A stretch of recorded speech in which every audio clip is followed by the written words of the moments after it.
আজ কর্মচারীদের সাথে ঈদ আনন্দ অনুষ্ঠানে পে স্কেল নিয়ে বড় সুখবর দিলেন প্রধানমন্ত্রী তারেক রহমান। তো দর্শক, নবম পে স্কেলের আজকের মহা বড় আপডেটটি অবশ্যই আপনি একজন সরকারি কর্মচারী হয়ে থাকলে শেষ পর্যন্ত দেখুন এবং শুরুতেই চ্যানেলটি সাবস্ক্রাইব করে রাখুন। নবম পে স্কেলের সকল নিউজ এই চ্যানেলে সবার আগে পেয়ে যাবেন। পবিত্র ঈদুল আজহার প্রাককালে দেশের সরকারি কর্মকর্তা ও কর্মচারীদের জন্য এক অভূতপূর্ণ আনন্দের বার্তা নিয়ে এলেন প্রধানমন্ত্রী তারেক রহমান। আজ প্রধানমন্ত্রীর সরকারি বাসভবনে আয়োজিত সরকারি কর্মকর্তা ও কর্মচারীদের সঙ্গে এক সৌজন্য ও ঈদ আনন্দ শুভেচ্ছা বিনিময় অনুষ্ঠানে তিনি নতুন পে স্কেল বা বেতন কাঠামো ঘোষণার স্পষ্ট আভাস দিয়েছেন। দীর্ঘদিন ধরে মূল্যস্ফীতি এবং জীবনযাত্রার ব্যয় বৃদ্ধির কারণে যারা আর্থিক চাপে ছিলেন, প্রধানমন্ত্রীর এই আকস্মিক ও ইতিবাচক ঘোষণা তাদের মাঝে এক নতুন উদ্দীপনার সৃষ্টি করেছে। ঈদ আনন্দের আবহে এই ঘোষণা সরকারি কর্মচারীদের পরিবারের দ্বিগুণ আনন্দের জোয়ার বয়ে এনেছে বলে সংশ্লিষ্টরা মনে করছেন।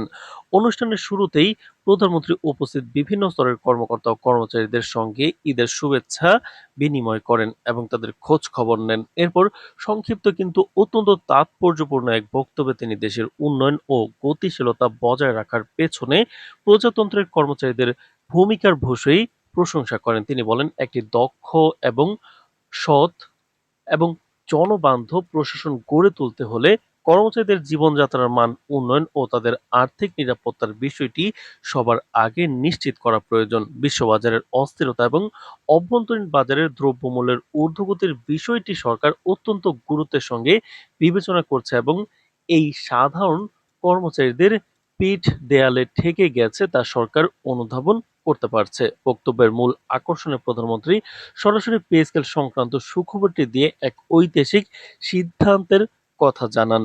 তো দর্শক, ভিডিওটির এই মুহূর্ত পর্যন্ত যারা দেখছেন, আপনি একজন সরকারি কর্মচারী হয়ে থাকলে অবশ্যই শেষ পর্যন্ত দেখুন এবং শুরুতেই চ্যানেলটি সাবস্ক্রাইব করে রাখুন নবম পে স্কেলের সকল নিউজ সবার আগে পেতে।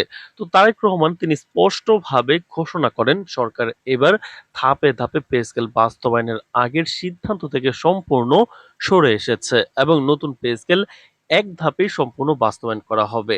আগামী ১ জুলাই থেকেই এই নতুন বেতন কাঠামো কার্যকর হবে বলে তিনি নিশ্চিত করেন। প্রধানমন্ত্রী উল্লেখ করেন, যেহেতু পুরো পে স্কেলটি এক ধাপে বাস্তবায়ন করা হচ্ছে, তাই চূড়ান্ত প্রস্তুতি নিতে কিছুটা বাড়তি সময় লাগতে পারে। তবে এই প্রক্রিয়া সম্পন্ন হতে যদি আগস্ট কিংবা সেপ্টেম্বর অক্টোবর মাস পর্যন্ত গড়ায়, তবুও ১ জুলাই থেকেই তা কার্যকর ধরা হবে এবং কর্মচারীরা বকেয়া বেতন বা এরিয়ার্স সহ এক ধাপেই সম্পূর্ণ বর্ধিত বেতন পেয়ে যাবেন। প্রক্রিয়াগত বিলম্বের সময় কর্মচারীদের সাময়িক স্বস্তি দিতে প্রধানমন্ত্রী আরো একটি বড় ঘোষণা দেন। তিনি জানান, নতুন পে স্কেল চূড়ান্তভাবে বাস্তবায়িত না হওয়া পর্যন্ত অন্তর্বর্তীকালীন সুবিধা হিসেবে কর্মচারীদের ৩০% হারে মহার্ঘ ভাতা প্রদান করা হবে।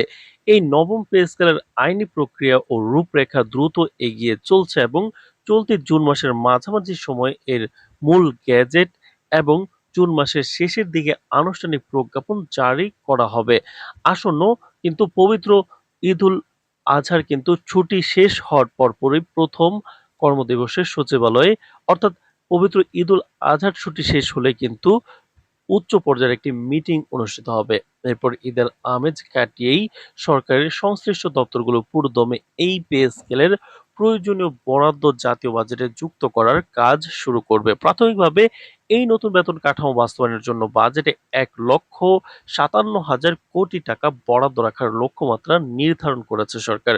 এই নতুন পে স্কেলের কাঠামোগত পরিবর্তনের বিষয়ে প্রধানমন্ত্রী জানান, এবারের বেতন কাঠামোতে ২০টি গ্রেডই বহাল থাকবে, তবে বিশেষ নজর দেওয়া হয়েছে নিম্ন স্তরের কর্মচারীদের দিকে। তো দর্শক, ভিডিওটির এই মুহূর্ত পর্যন্ত যারা দেখছেন, আপনি একজন সরকারি কর্মচারী হয়ে থাকলে অবশ্যই শেষ পর্যন্ত ভিডিওটি দেখুন এবং শুরুতেই চ্যানেলটি সাবস্ক্রাইব করে রাখুন নবম পে স্কেলের সকল নিউজ সবার আগে পেতে। তো দর্শক, বিশেষ করে ১১ থেকে ২০ গ্রেডের কর্মচারীরা এবার তুলনামূলকভাবে অনেক বেশি হারে বেতন বৃদ্ধি পাবেন, যা তাদের জীবনযাত্রার মান উন্নত করতে বড় ভূমিকা রাখবে। নবম পে স্কেলে সর্বোচ্চ গ্রেডের বেতন ১,৫০,০০০ টাকার বেশি এবং সর্বনিম্ন গ্রেডের মূল বেতন ২০,০০০ টাকার বেশি নির্ধারণ করা হবে। এর পাশাপাশি কর্মচারীদের অবসরকালীন সুবিধার ক্ষেত্রে শতভাগ 100% পেনশন পুনর্বহাল করা হবে এবং অন্যান্য সকল প্রকার সরকারি ভাতা এক লাফে 60% বৃদ্ধি করা হবে। প্রধানমন্ত্রীর এই যুগান্তকারী ঘোষণার পরপরই অনুষ্ঠান স্থলে উপস্থিত হাজারো কর্মকর্তা কর্মচারীর মাঝে করতালির রোল পড়ে যায়। বিভিন্ন সরকারি সংগঠনের নেতৃবৃন্দ এই সিদ্ধান্তকে স্বাগত জানিয়ে বলেন, বর্তমান বাজারের যে অবস্থা তাতে সাধারণ গ্রেডের কর্মচারীদের সংসার চালানো কঠিন হয়ে পড়ছিল। প্রধানমন্ত্রী সরাসরি এ বিষয়ে হস্তক্ষেপ করা এবং বকেয়া সহ এক ধাপে পে স্কেল বাস্তবায়নের ঘোষণা দেওয়ায় কর্মচারীদের কাজের প্রতি মনোযোগ ও সততা আরো বৃদ্ধি পাবে। অনুষ্ঠানের শেষ অংশে প্রধানমন্ত্রী তারেক রহমান কর্মচারীদের উদ্দেশ্যে সততা ও নিষ্ঠার সঙ্গে দেশ সেবা করার আহ্বান জানিয়ে বলেন, সরকার যেমন কর্মচারীদের জীবনযাত্রার মান উন্নয়নে বদ্ধপরিকর, ঠিক তেমনি প্রশাসনের সর্বস্তরে স্বচ্ছতা ও জবাবদিহিতা নিশ্চিত করতেও কঠোর অবস্থান নেবে। নতুন এই পে স্কেলের মাধ্যমে কর্মচারীরা যেন দ্বিগুণ উৎসাহে দেশের সাধারণ মানুষের সেবা করেন, প্রধানমন্ত্রী সেই আশাবাদ ব্যক্ত করে তার বক্তব্য শেষ করেন। তো দর্শক, নবম পে স্কেলের সকল নিউজ পেতে চ্যানেলটি সাবস্ক্রাইব করে রাখুন।